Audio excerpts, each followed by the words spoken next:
Now, let's go over the intercostal arteries. Each intercostal space is supplied by posterior and anterior intercostal arteries, which anastomose or connect with each other. So let's go through some of these branches. So for example, we're gonna have the internal thoracic artery, which you can see right here labeled in blue. And this is a branch of the first part of the subclavian artery in the root of the neck.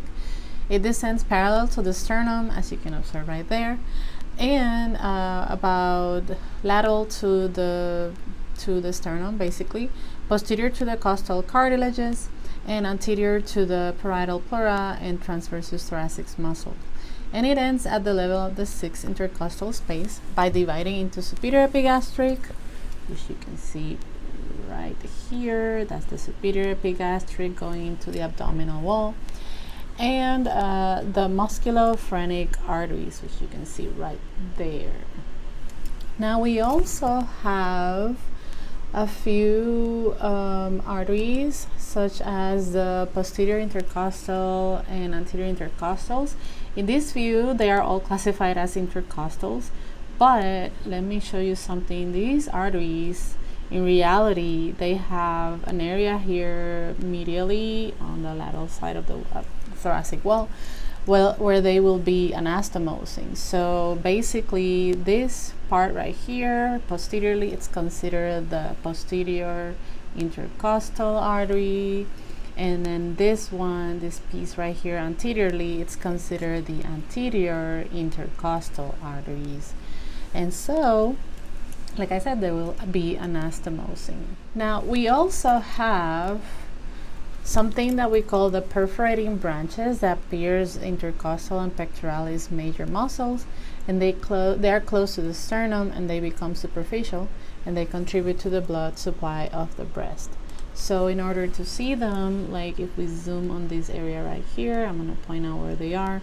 So basically they are kind of like piercing, like I said, they pierce through there, and this is where they would be located, those anterior perforating branches of the intercostal vessels. As for the veins of the thoracic wall, we also have very similarly intercostal veins that are also going to be divided into like posterior and anterior. So very similarly, there's an anastomose process going on, so that part is the anterior, and this is going to be the posterior part of it.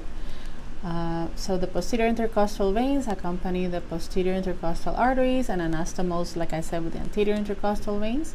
And the tributaries correspond with branches of the posterior intercostal arteries. Most of them will drain posteriorly into the azygos vein and the hemiazygos and accessory hemiazygos on the left side. For example, here's the azygos vein, and here are the accessory hemiazygos vein, for example. Also, the anterior intercostal veins that drain forward into the internal thoracic, which is this one right there, that's the internal thoracic. And also the musculophrenic veins. This is the musculophrenic vein right there. And the internal thoracic veins drain into the corresponding brachiocephalic vein. Now, in terms of the nerves, they are the ventral rami of T2 to T11 spinal nerves, and a small part of the ventral ramus of T1. Most of T1 ventral ramus joins the brachial plexus. So the remainder of the T1 ventral ramus constitutes the first intercostal nerve.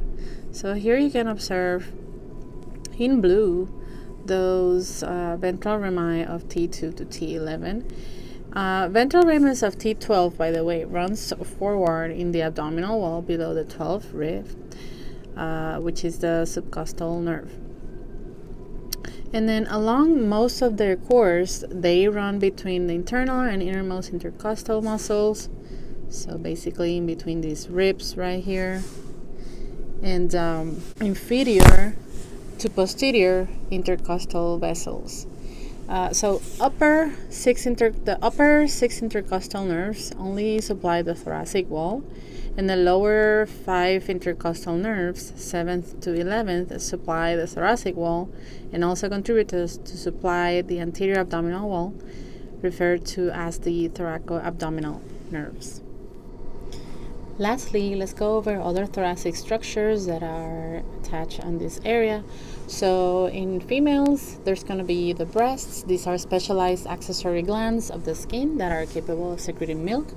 And in males, these are immature. In females, they are rudimentary whenever they are younger, but then at puberty, they enlarge and assume such a hemispherical shape under the influence of certain hormones like the ovarian hormones. And most of them, they increase in size due to fat storage on this area. So the extension of base of the breast is vertically from the 2nd rib to the 6th rib, and horizontally from the lateral margin of the sternum to the mid-axillary line. So it's a small part of the gland that extends into the axilla, which is the axillary trail. And so in the females, the breasts here, these are the mammary glands. You would see the lobules and the lactiferous ducts. Right, so each breast has about 15 to 20 lobules. Here are the lobules, which radiate from the nipple, and the main duct of each lobule, or these lactiferous ducts, opens separately on the nipple and has a small dilation, which is called the lactiferous sinus or the ampulla, before its termination. The base of the nipple, it's surrounded by a color area of the skin called the areola, which has small elevations or areolar tubercles produced by these underlying glands or these areolar glands. Also, the lobules are separated by fibrous septa, which extend from the fascia. Let me see if I can try and show that to you. So if we hide that, and then you hide that, here you can see better those lobules and the full mammary glands. So these lobules are separated by fibrous septa, which extend from the deep fascia covering the pectoralis majors to the skin. Here's the pectoralis major. And there's going to be these suspensory ligaments or Cooper's ligaments that are involving suspension of the breast. So when these tissue is involved in a pathologic process such as cancer or abscesses, it can cause the dimping of the skin. And there's also a space here that it's called the retromammary space, which is made up of loose connective tissue that separates the breast from the deep fascia covering the pectoralis major muscle. As for the blood vessels of the breast, we have the arteries. For example, the medial mammary branches from perforating branches of the internal thoracic artery. So here's the internal thoracic artery, and here are those medial mammary branches. And then on the lateral side, there's the lateral mammary branches, you can see right here, that come from the lateral thoracic artery and from the posterior intercostal arteries. As for the veins, they have a very similar arrangements to the arteries, so the blood drains mainly into the internal thoracic artery and lateral thoracic artery and posterior intercostal veins.